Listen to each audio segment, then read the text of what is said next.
Shalom, shalom. First and foremost, I want to give all praises, glory, and honor to Yahweh, Bahasham, Yahweh Shai, Bahasham, Rachak Wadash. Double honors to the apostles and elders of Great Millstone. Salutations, much love and respect to you, Akim, out there pushing this word out in truth and sincerity. Now, this lesson is going to be on the concept of hell. All right? The concept of hell, as taught by the Catholic Church and these bugged out Christians, is a pagan philosophy, and it's not biblical. Okay? Now, that goes back to Hades. It goes back to Pluto, which basically is the same deity in the Roman and the Greek mythology. Okay. Now, I'm going to read a bit of this, but I'm going to get right into the scriptures. It says Hades, Greek Aides, the unseen, also called Pluto or Pluton, the wealthy one and the giver of wealth. Okay, and guess what? Satan gives people wealth too.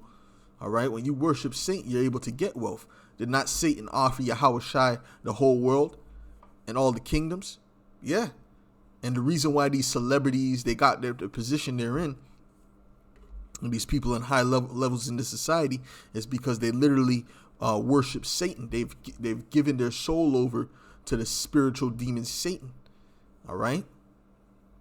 Whether it's the rituals they have to do as a sacrifice, or, because when you go into that whole masonry thing, the higher you get up, the more you find out who the true God of that whole organization is, which is Satan.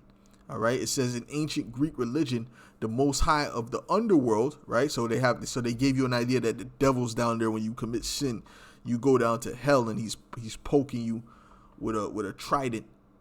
All right.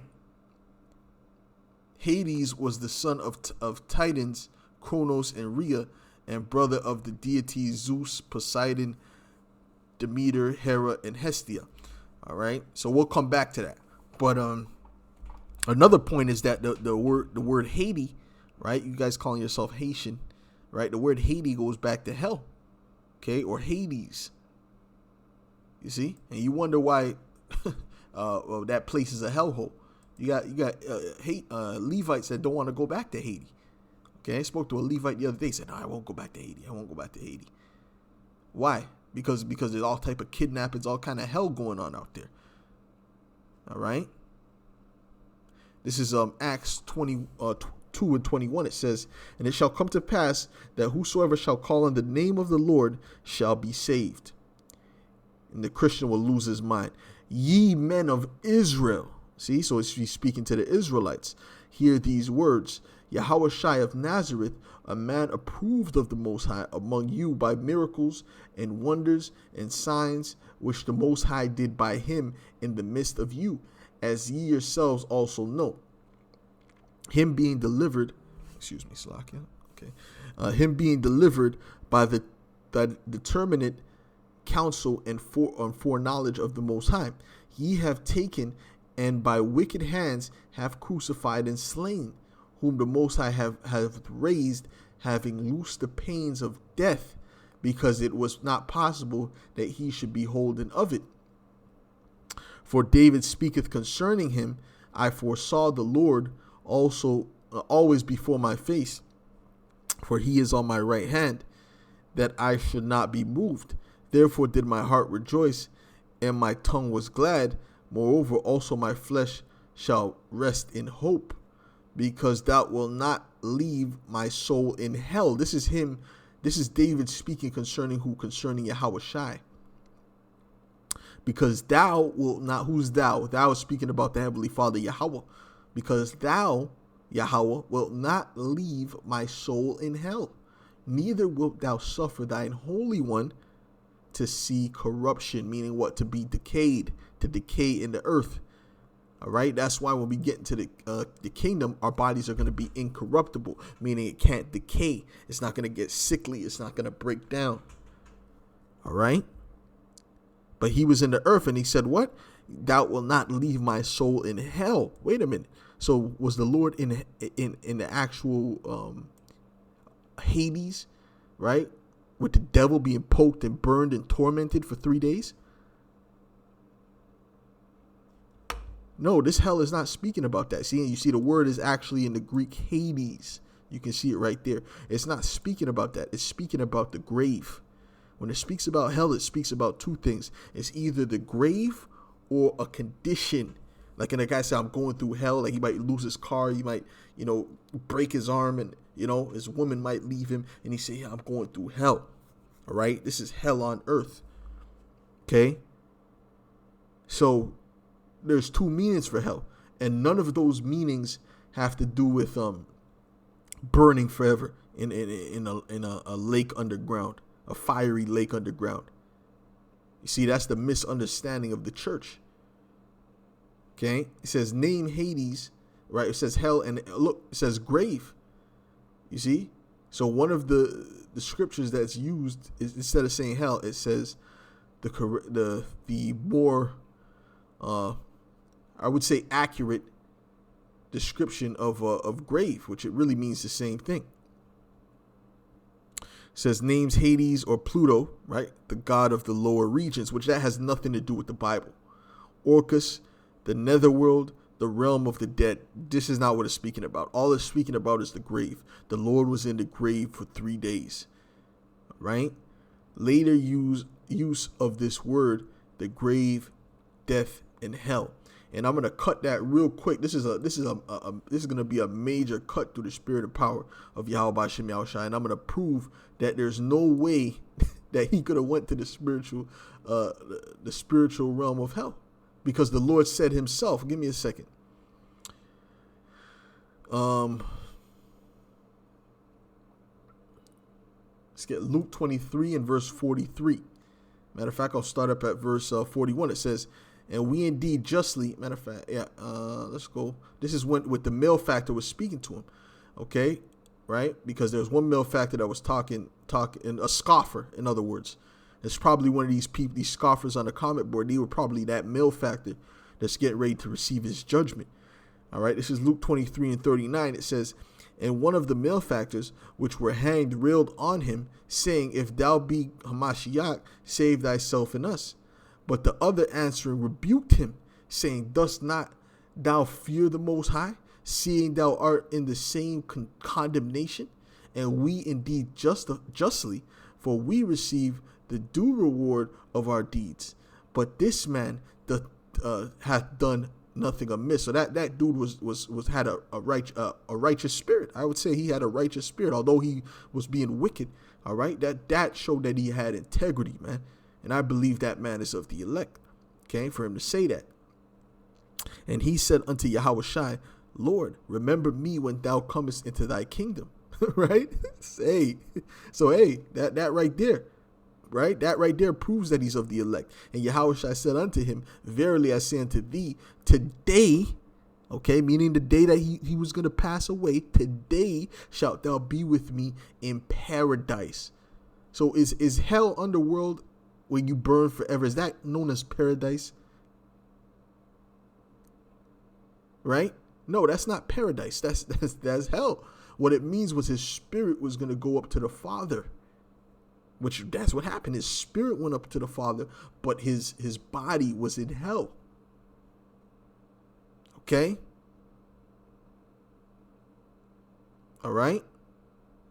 It says, and it was about the 6th hour, and there was a darkness over all the earth until the 9th hour.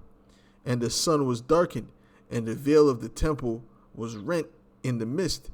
And when Yahushua had cried with a loud voice, he said, Father, into thy hands I commend my spirit. Having said thus, he gave up the ghost. Well, hold on. If his spirit is going into the hands of the Father, how can it be going down to hell? So he put it in the hands of the Father put it right into hell? No. Okay, it's not speaking about that. It's speaking about the grave. With all thy getting, get understanding. This is why you can't follow no bugged out Christian. They do not understand the Bible. And they're going to lead you into paganism, man. That's why you got vocab trying to justify Easter, which is no justification. Then he says, see, the word is not actually dealing with the goddess Ishtar. It's dealing with the goddess Odin. Some madness, he said. All right, some other god, which had nothing to do with the Bible. So either way you turn, it's paganism. because the scriptures has nothing to do with bunny rabbits laying eggs and painting eggs. So we know right there that it's paganism. Okay, so that guy's losing. He's taking nothing but L's. All right. Now the word hell pops up 54 times in the scriptures minus the Apocrypha. Okay, so that right there was just proof that the Lord did not go into hell. So that's showing you that hell has a totally different meaning than what they're telling you it means.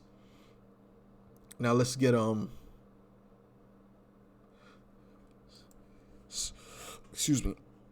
Let's get Psalms 86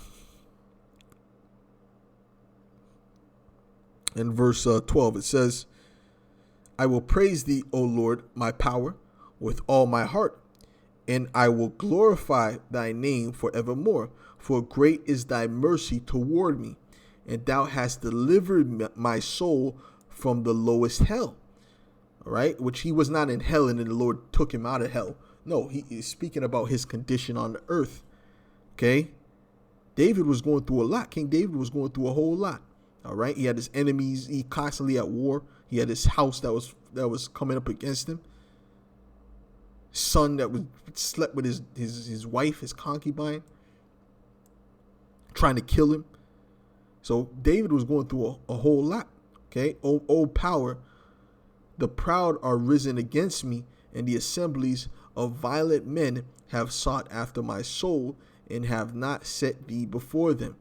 All right. So listen, man, he was going through a lot. And a lot of people think because someone is king, that means they just, that's just living it up, just eating grapes. And no, the king has first of all, the kings have heavy burdens, man. As it says, it's actually a saying of the world, but it's a true saying that says, heavy is the head that wears the crown. All right. It's not an easy task to be a king. That's why the Lord said a king should not be multiplying, wives or horses or money unto himself. He should, because he needs to be focused. It's not that the king was wicked if he did that, but it's advice because he needs to be focused.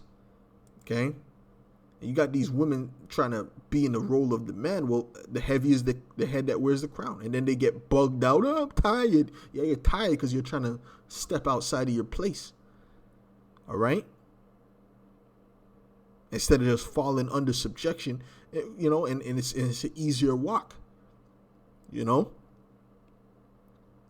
But thou, O Lord, art the power, full of compassion and gracious, long suffering, and plenteous in mercy and truth.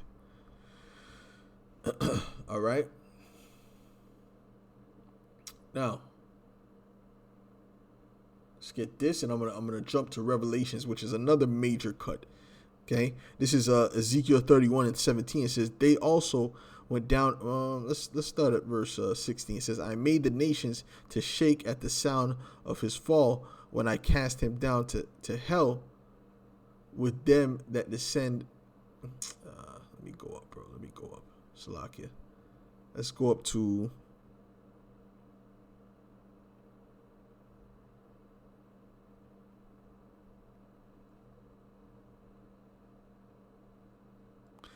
I'll start at 14. It says, to the end that none of all the trees by the waters exalt themselves for their height, neither shoot up their top among the. No, excuse me. I'm going to go up, man. Let's get. I don't want to read the whole thing, but I want to read.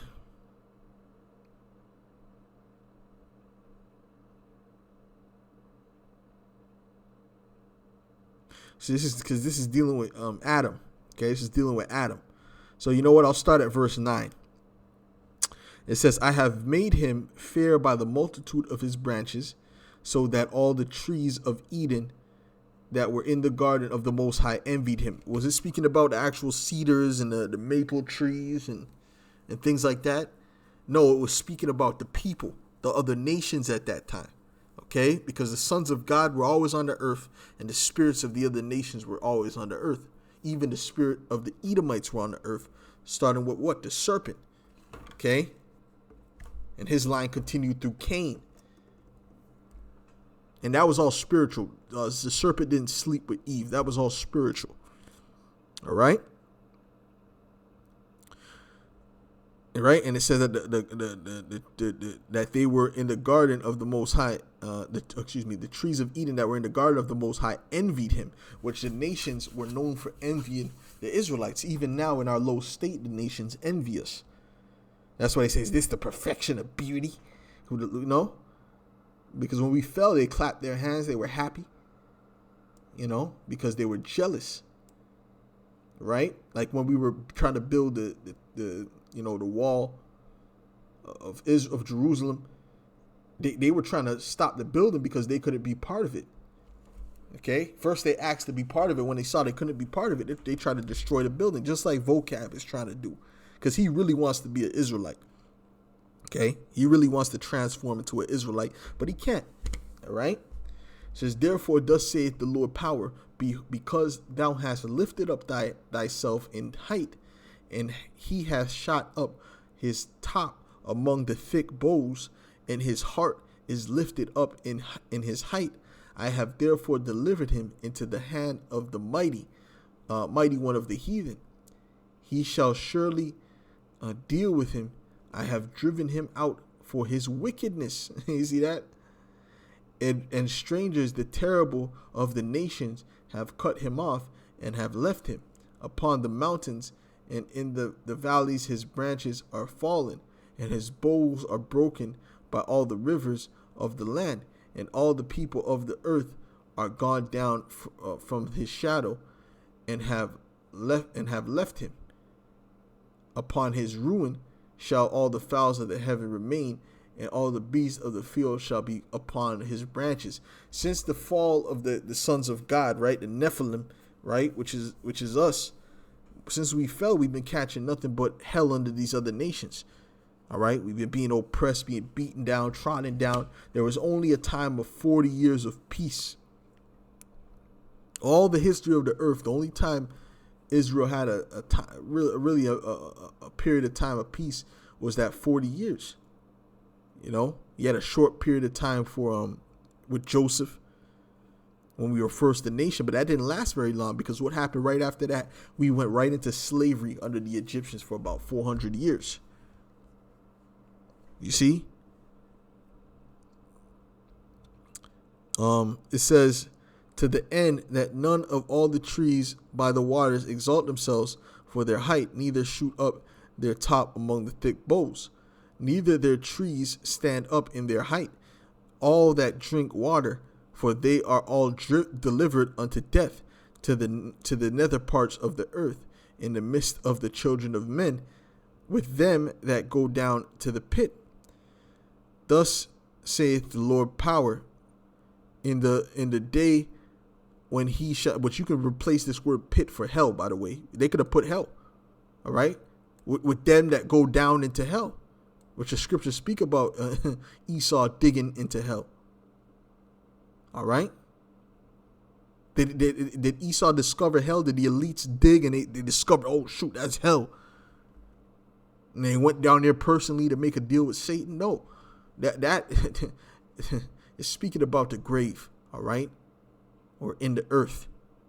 Thus saith the Lord power, in the day when he went down to the grave, which they could have replaced that for hell, I caused a mourning, I covered the deep for him, and I restrained the floods thereof, and the great waters were stayed, and I caused Lebanon to mourn for him, and all the trees of the field fainted for him. I made the nations to shake at the sound of his fall, when I cast him down to hell with them that descend into the pit. You see that? So is Adam burning in hell right now? No, he's not burning in hell. Well, hold on. One of the scriptures say that what? Adam, let me see if I can find it.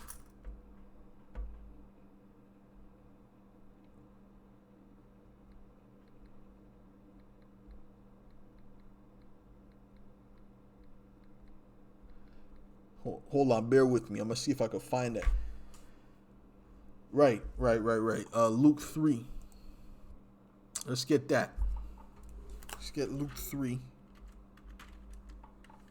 And 37. Right?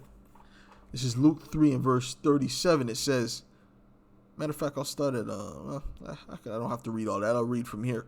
Luke 3 and 37. It says, which was the son of Methuselah, which was the son of Enoch, which was the son of Jared, which was the son of Melaleel, which was the son of Canaan, which was the son of Enos, which was the son of Seth, which was the son of Adam, which was the son of God. So Adam is the son of the Most High. So the Most High wouldn't put his son in hell to burn forever. Right? That's all mythology. All right? That's nothing but mythology. Okay? You have to understand that. All right? There's a lot of people that are following after these doctrines, even Israelites following after these doctrines, and they're nothing, they're no more different than a Christian. Okay? In their mindset, in their thought process, man. Okay?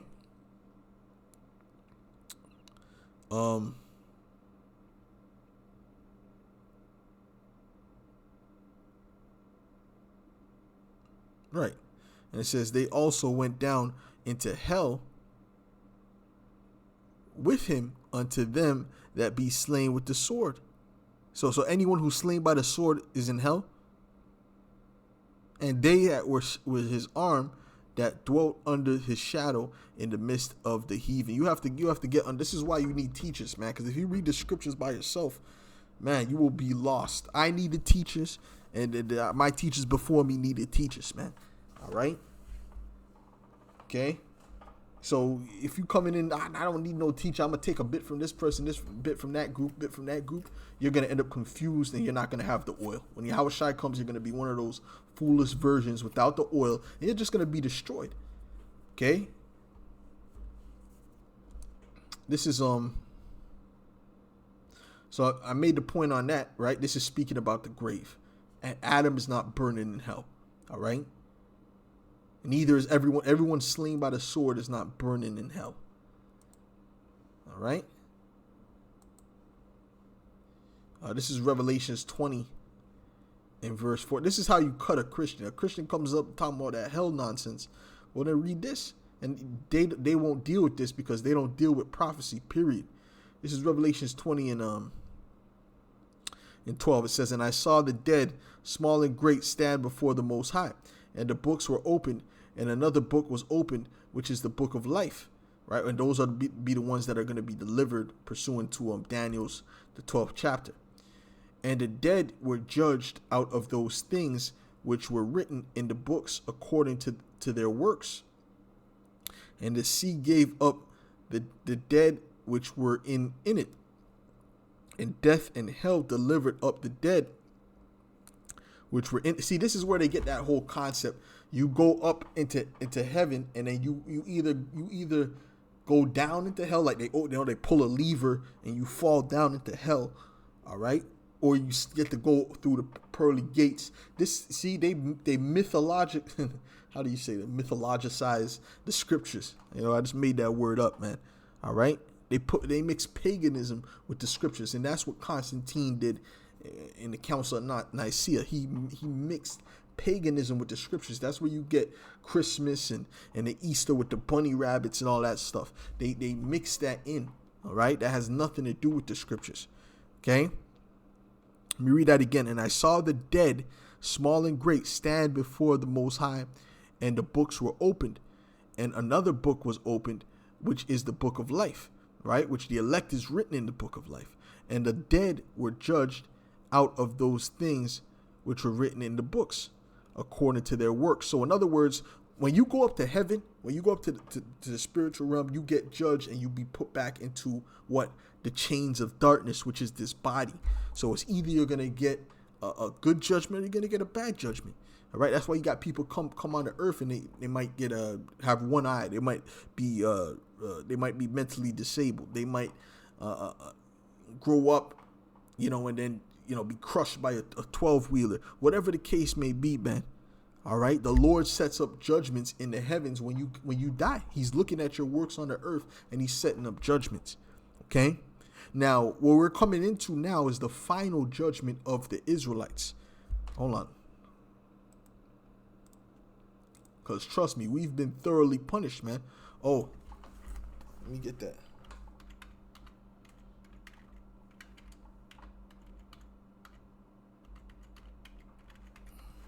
I'm going to come back to that. But I just want to deal with this. This is Lamentations 4 in 20. Well, I'll start at verse 21. It says, "Rejoice and be glad, O daughter of Edom, that dwellest in the land of Uz. The cup also shall pass through unto thee." All right, that's why we tell you Edomites to live it up, because the cup of judgment is getting ready to be passed unto you. He did it to the nation that he loves, which is us, the Israelites. So you don't think he's going to do it to the nation he hates, the cursed nation that did all this wickedness? "Thou shalt be drunken and shalt make thyself naked. The punishment of thine iniquity is accomplished." Meaning what? Okay, let's see who he's talking to. "O daughter of Zion," saying the Israelites, your punishment is done. You went through slavery, damn near genocide, oppression of the enemies, and ridicule. You've been a proverb, a byword on the bottom long enough. Okay, your punishment is accomplished. You see? That's why I said that this is the final judgment. When nuclear missiles hit America, that is the final judgment. The purging of the undesirables of our nation from the Lord Yahweh Ba'Shem Yahushai, and into the kingdom we go. And even the ones of our people that die, they're going to come back into the kingdom in reincarnation, and they're going to be forgiven. All right? "He will visit thine iniquity, O daughter." Oh, excuse me. "He will no more carry thee away into captivity." See how we were judged?